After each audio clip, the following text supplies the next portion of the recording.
This question is over to hvoya. Sorry for the loss today. So what do you think is the biggest problem for this series? Thank you for your question. I think the biggest issue is that this is our first match on the stage, especially on the international stage. So I can see my guys a little bit panicked, but it's okay. I think for the next match, it's going to be much better because we couldn't show our game today. So see you next match. 首先很感谢你的问题。我觉得可能今天对于这场比赛，我们最大的问题在于，这是我们的第一场比赛，在这个舞台上，也是我们的第一次国际比赛。所以对于可能我们的很多队员来说，会有一些紧张的状态出现。但是我也相信，在我们调整过后，会有个更好的状态。希望在下场比赛可以表现得更好。哦，我这边这个问题给到客户呢，就是想问一下，因为下一场听不到。下一场会不嘛，就想问一下。耳机有问题，那个耳机我听不出。There's a problem with my headset. I cannot hear. Oh, okay. They have a problem with the headset.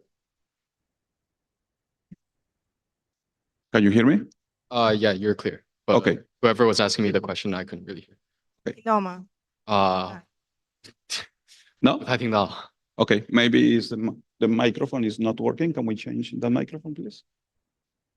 Yeah.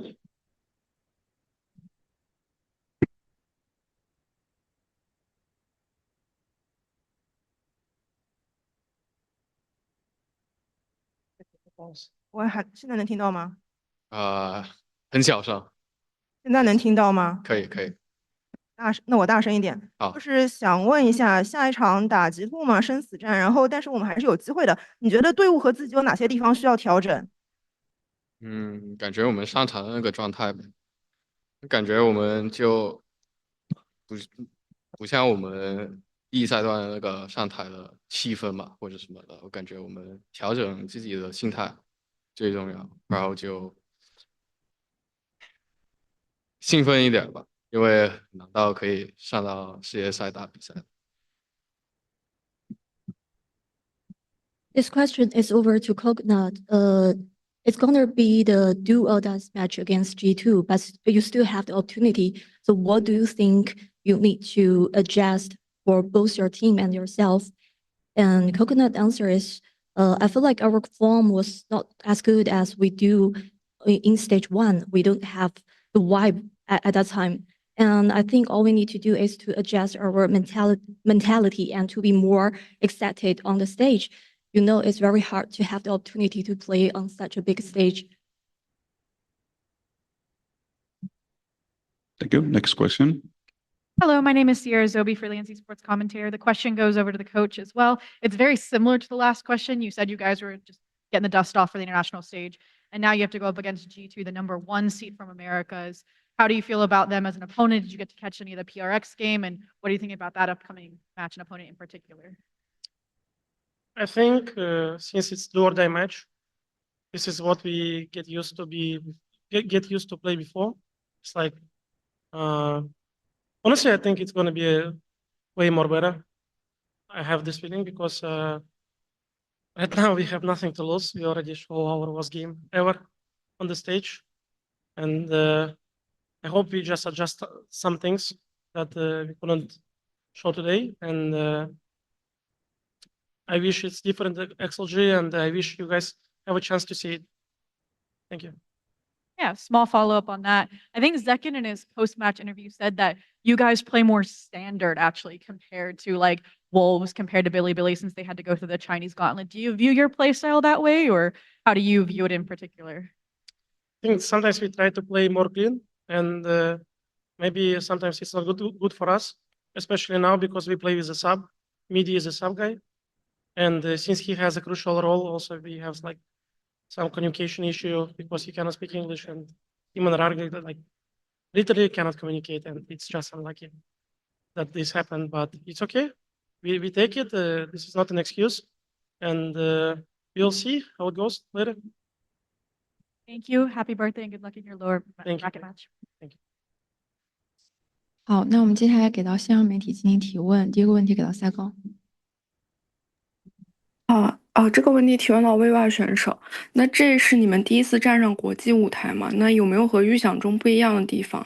然后在赛前的准备上和心理上，觉得最大的难点是什么呢？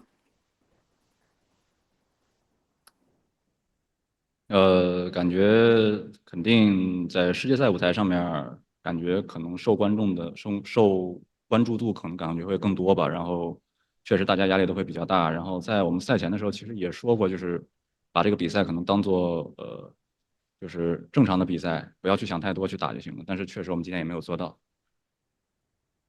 好的，谢谢，希望你们接下来比赛顺利。This question is over to Viva, and this is your first global stage. And what do you think is the difference between the things that you expected before, and what do you think is the biggest difficulties before today's matchup, and when you prepared for that, especially for the mentality things?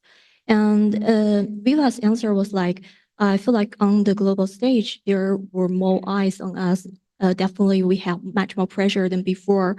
And before today's matchup, we just want to treat this match as some normal match we had before, but we didn't manage to do that.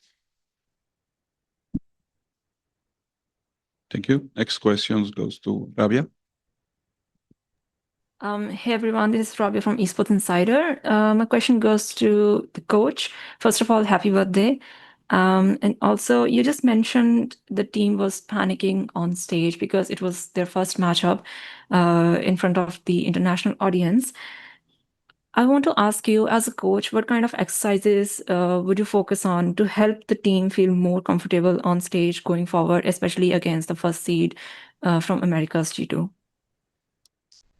It's very simple. I just tell them it's do or die. You guys do or you die. That's it. There is not a big talk about that because we already can see that it's not us. It's not real XLG. And this is going to be maybe a last chance to show ourselves that we can beat good teams, international teams. Perfect. Thank you so much. And best luck for the next game. Thank you. Next question goes to Jeffrey. Okay, can you hear me? Yes. 好，这里是萌鸟百科五 A 圈编辑组。这个问题来自于 XLG 哈尔滨线下观赛派对，也是他们旅途开始的地方。那么这个问题给到hvoya教练。So this question is from the XLG watch party in Harbin, where their incredible journey starts, and this question is for hvoya. hvoya 这个问题我已经问过 BLG 的 Bill 教练一遍，然后我也想听到你的回答。那么在这次多伦多大师赛使用的版本是太湖削弱之后的版本，而在第一赛段你们也经常使用太湖。你认为这个削弱是否会对队伍产生一个很大的影响？So hvoya, I have already asked this question to Bill from Bilibili, and I will also like to hear your answer as well. So we know that Taeho was already nerfed in this patch for Masters Toronto, and you picked Toronto frequently in stage 1. So do you think this nerf has a very big impact on the team? For us, I don't think it has a really big impact because Teja was here just for like whole stage and that's it. We used to play before even with Teja better, but I think Breach nerf disturbed us a little bit more because no one could expect Breach nerf, especially like those 2 milliseconds, 0.2 milliseconds stun nerf that actually makes difference and like in total, like I would say Breach nerf is way more affected us than Teja nerf. Thank you. 我认为其实太湖的削弱对于我们整个的发挥和表现来说，并没有非常非常大的影响。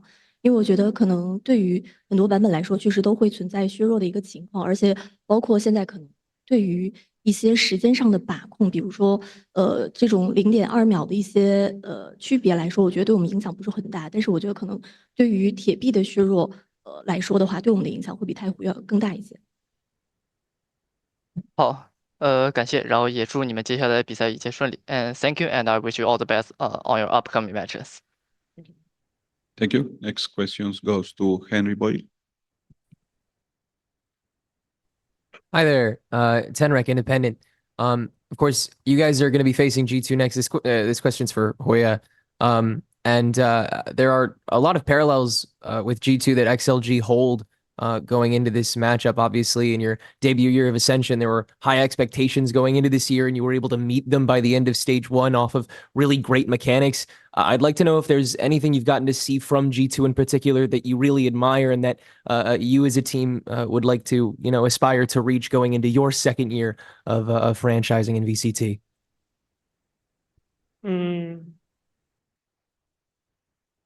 Yeah, obviously, G2 did much better than us because they become more consistent than what we do. I think difference between us and then G2 is like, I feel they have more skilled players because like they used to be in esports a little bit more than my team, but it's okay. We just need some time, and we'll try our best to be more consistent. Actually, I'm really happy that we're gonna face them because I think it's gonna be a real stress check for the Ascension teams. Even though I cannot count G2 as an Ascension team, I think they looks more like VCT team, not like Ascension team. With all respect, I like them. Thank you. Thanks so much. Best of luck. Thank you. Thank you. Next questions goes to Pedro. Hello, guys. Can you hear me? Yes. All right. Thank you very much on that. Pedro Romero, independent journalist. First off, thank you guys so much for giving us the opportunity to answer questions for this press conference. I'm going to send this question first and foremost to hvoya, the coach. I want to know from your point of view and your rationale as to like why you guys decided to go for Sunset, given that the map is still relatively new in this current meta, and obviously a few number of teams have already played this map in this competition. So what gave you the confidence? What did you see in the map that gave you the decision, or that made you go for the decision of using it against Sentinels today? Thank you for the question. First of all, Sunset was one of our best map in the past with the previous roster. So I feel like in case that we had to change one player and we have a sub now, we had to adapt everything fast because we lost some time for trials. And this is something that we used to play before really well. And I feel like our structure on Sunset is fine, but we just choked today. And also we could see how Sentinels played before. So I think we were actually well prepared, but we couldn't show ourselves in the server. So that's it. Thank you. Can I ask a follow-up? Yes. Again, to hvoya, you mentioned a little bit just now in the answer, and also a few instances earlier on in the press conferences about like having to put in Midi or include Midi into the team. Given that this is a new version of the roster, I want to know, more so going into the specific of like the integration or the transition from the previous rosters to this one. How have you viewed the process of just trying to fit him into the game plan? And on top of that, how difficult, if any, has it been for you guys and for you as the coach to make it all happen with so little time you guys have had at your disposal? So this is actually the most hard part to implement someone who is not in the team from the start, because all the players are being taught different way, and I can see that when Midi came, I feel like he didn't had much time spending with his coach, how he can play, how he has to play, and blah blah blah. So I think that was the hardest part, the hardest part for us to implement him, because his role is crucial. He is like support to the team, initiator, and he has to drive the pack. But unfortunately, because of communication, he cannot. So we decided to make our game plan is way more simple, and hope we can focus on our individual plays, which we had lack of today. So thank you. Thank you. Now last questions goes to Miguel. Hi, hello. Can you hear me? Yep. Okay, thank you. I'm Miguel Soriano for Sons of Chaos in Latin America. this question would be for Coach Boy as well. In the past meta, it was kind of easy to set a direction because you had like you had a point decided with Tejo being the most crucial player, the most crucial agent to play back then. Right now, the meta looks like an open sea. And what would you say is the biggest challenge of the current state of Valorant, as in the strategy to follow? I think there is nothing specific in this meta, because this meta used to be in the past, and it's very important to know how to default properly. It's very important to know how you guys can drag people around, like let's say you play attack, right? It's really important to know how to drag people around the map, and communication skill and individual plays really matters now. Comparing to Tejo meta, because with Tejo meta you had to play slow, wait for your cooldown, rockets, and blah blah blah, and just get better executes. So now it's like you just try to drag people around the map, then you try to find weak side and just entry. And yeah, that's it. Thank you. Thank you. Pedro, do you have another question? Or you have... Yes, I do.